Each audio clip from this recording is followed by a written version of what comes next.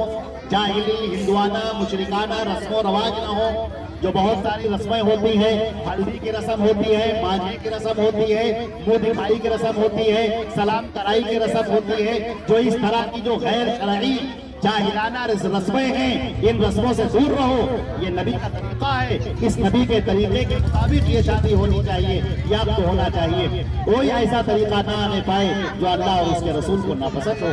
اگر تم ایسے شادی کرو گے تو اللہ کی رحمتیں تم پر نازل ہوں گی، اور اگر تم نے اس طریقے سے ہٹ کر دوسروں کا طریقہ اختیار کیا تو اللہ کا غضب نازل ہوگا، پھر اللہ کی لعنتیں نازل ہوں گی، اور کبھی